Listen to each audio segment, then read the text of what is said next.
بسم اللہ الرحمن الرحیم۔ میزاب چینل کے معزز سامعین السلام علیکم۔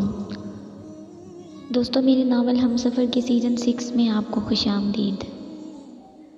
ادھر ادھر نظر دوڑاتے اسے پہلا خیال یہی آیا تھا، نازیہ کہاں گئی؟ وہ ادھر ادھر سے ڈھونڈتا ہوا ہال سے باہر کی طرف نکلا، وہاں بھی کہیں نہیں تھی وہ۔ جب ایک ویٹر کی اندر جاتے ہوئے اس پہ نظر پڑی۔ سر، آپ میم نازیہ کو ڈھونڈ رہے ہیں؟ آلیار نے چونک کے اسے دیکھا تھا اور اس بات میں سر ہلایا تھا۔ سر، ابھی میں نے کچھ دیر پہلے انہیں بلڈنگ کی بیک سائڈ پہ جاتے دیکھا تھا۔ Okay thank you. ویٹر اندر جا چکا تھا جبکہ وہ نازیہ کو ڈھونڈتا ہوا بلڈنگ کی بیک سائڈ پہ گیا، لیکن وہاں کہیں نہیں تھی نازیہ۔ انزا انزا، اس نے آواز دی تھی لیکن جواب موصول نہیں ہوا تھا۔ اس کی نظر نیچے پڑے کلچ اور موبائل پہ گئی۔ اس کے ڈریس کا بھاری بھرکم دوپٹہ بھی وہیں زمین بوس تھا۔ وہ تیزی سے آگے بڑھا تھا، ان چیزوں کو ہاتھ میں لے کے وہ پاگلوں کی طرح ادھر ادھر بھاگنے لگا۔ انزا انزا انزا، وہ چلایا تھا۔ اسے ہوش آ رہا تھا۔ آبان سکندر اس کی آنکھوں پہ بلیک کلر کی پٹی باندھ کے اسے بیڈ پہ لٹایا تھا۔ اس نے آہستگی سے اپنے ماتھے کو ہاتھ لگایا، اس سے پہلے وہ اپنی آنکھوں سے پٹی ہٹاتی۔ آبان نے آگے بڑھ کے اسے جلدی سے بٹھایا تھا اور پھر اس کے ہاتھ پیچھے لے جا کے باندھے تھے۔ نازیہ خود کو چھڑانے کی کوشش کرنے لگی، کچھ نظر بھی تو نہیں آ رہا تھا اسے۔ اوپر سے کسی کے ہاتھوں کا لمس۔ دور ہٹو، کون ہو تم؟ وہ چلائی تھی۔ آبان گہرا مسکرایا۔ You are most favourite monster. اس کے کان کے پاس سرگوشی کی تھی۔ آبان سکندر، اس نے دانت پیسے تھے۔ یس، کیسے پہچانا؟ وہ اس کے کان کے پاس اپنی سانسیں چھوڑتا سرگوشی کر رہا ہو، اس سے دور ہونے لگی تھی۔ کتے، اپنی شکل کیوں نہیں دکھاتا تو مجھے؟ اتنا بزدل ہے تو؟ وہ غرائی تھی۔ آبان کو اس کی جرأت کی داد دینی پڑی۔ ڈر تو اس کے وجود میں تھا ہی نہیں۔ میری قید میں مجھ پہ ہی غرا رہی ہو؟ وہ اطمینان سے وہیں بیڈ پہ لیٹا اسے دلچسپی سے دیکھتا کہہ رہا تھا، میرے ہاتھ بندھے ہیں ورنہ بتاتی تمہیں میں۔ اس نے پھر سے دانت پیستے ہوئے کہا جبکہ وہ گہرا مسکرایا۔ ایسے ہی تو آپ سے نہیں ٹکراتا میں مس نازیہ خان۔ کچھ تو ہے جو آپ میں آپ کی طرف کھینچا چلا آتا ہوں، وہ گمبھیر لہجے میں کہتا۔ اس کے ریڈ لپسٹک سے سجے لبوں کو دیکھ رہا تھا جو ادھر ادھر پھیل بھی چکی تھی۔ اس نے بے اختیار ہاتھ بڑھا کے اس کے لبوں کو اپنی انگلی کی پور سے چھوا تھا۔ نازیہ بدک کے دور ہوئی تھی، اپنی ٹانگیں چلا کے اسے مارنے کی کوشش کرنے لگی۔ دور رہو مجھ سے ذلیل۔ آبان کے لبوں پہ زخمی مسکراہٹ تھی، وہ اس کے کان کے پاس جھکا تھا۔ میرے چھونے سے کسی کی یاد نہیں آتی آپ کو؟ مدھم سرگوشی کرتا وہ اب اس کے لبوں کو پھر سے دیکھ رہا تھا۔ تیرے باپ کی یاد آئے گی کیا؟ دور ہٹو مجھ سے۔ آبان بیڈ سے اتر کے پیچھے ہوا تھا۔ پیچھے تو میں کب کا ہو چکا نازیہ خان، ٹوٹے لہجے میں کہتا وہ وہیں صوفے پہ جا کے بیٹھ گیا۔ نازیہ ادھر ادھر سر گھما کے کچھ محسوس کرنے کی کوشش کرنے لگی تھی۔ ہیلو، او ہیلو، یہی ہو؟ یہی ہوں، ابھی گیا بھی نہیں میں اور مس کرنے لگ گئی مجھے۔ وہ پھر سے شیطانیت پہ آیا تھا، تبھی اسے غصہ دلانے کے لیے بولا، شٹ اپ۔ وہ چلائی تھی۔ آبان سکندر ہنسنے لگا۔ میں چلتا ہوں، کچھ کام میں رات تک آؤں گا، کہہ کے وہ کمرے سے نکل چکا تھا۔ نازیہ وہیں یوں ہی بیٹھی رہی۔ آبان سکندر، بھاڑ میں جاؤ، ہاتھ کھولو میرے۔ لیکن وہ انسنی کرتا جا چکا تھا۔ جال سا آ گیا تھا اس گھر کے مکینوں پہ۔ نازیہ کڈنیپ ہو گئی ہے، لیکن کس نے کیا ہے کڈنیپ؟ یہ کسی کو نہیں تھا معلوم۔ ارحان نے اپنے اثر و رسوخ استعمال کر کے ہر طرف پولیس اور اپنے بندے پھیلائے ہوئے تھے، لیکن کہیں سے بھی پروف نہیں مل رہا تھا کہ کڈنیپر کہاں لے کے گیا ہے نازیہ کو۔ آلیار خان غم و غصے سے نڈھال وہیں لاؤنج میں بیٹھا ہوا تھا۔ ان کی خوشیوں کو غم کے سائے چمٹ گئے تھے۔ ادھر خیام حیران و پریشان کمرے میں ٹہل رہا تھا۔ آبان سکندر وہیں بیٹھا اسے کمرے کے چکر لگاتے دیکھ رہا تھا۔ نازیہ کا اور کون دشمن ہو سکتا ہے جو یوں اسے غائب کر دیا ہے؟ آبان سر جھٹک کے ہلکا سا مسکرایا۔ خیام اس کے پاس آ کے بیٹھا تھا۔ آبان کچھ کر یار، پتہ کروا نازیہ کو کون لے گیا؟ وہ میرا شکار تھی، کون چھین کے لے گیا اسے مجھ سے؟ آبان غور سے اسے دیکھ رہا تھا۔ میں تجھے کوئی ڈکٹیٹر لگتا ہوں جو میں پتہ کرواؤں؟ دوست ہوں تیرا یار، خیام منہ بنا کے بولا تھا۔ اچھا ہے، اب نظر نہیں آئے گی، کہیں موت کی خبر بھی مل جائے گی اس کی تو زیادہ سکون ہوگا، آبان نے سرد لہجے میں کہا تھا۔ خیام اسے دیکھے گیا، مطلب اسے بھی کوئی امید نہیں رکھی جا سکتی کہ مدد کرے گا۔ وہ اپنی جگہ سے اٹھا، میں آفس جا رہا ہوں، رات کے ٹائم آفس۔ آبان نے چھمبے سے اسے دیکھا تو اس سے مطلب کہہ کے وہ کمرے سے نکل چکا تھا۔ آبان سکندر نے سر صوفے کی پشت پہ ٹکایا، آنکھیں موندی تو وہ چہرہ آنکھوں پہ بوجھ بن کے آن گرا تھا۔ صبح سے بھوکی ہے، کچھ کھایا بھی نہیں، ہاتھ بھی بندھے ہیں، آنکھیں بھی، پیاس لگی ہوگی اسے۔ بہت سی باتیں اس کے ذہن میں گڈ مڈ ہو رہی تھیں،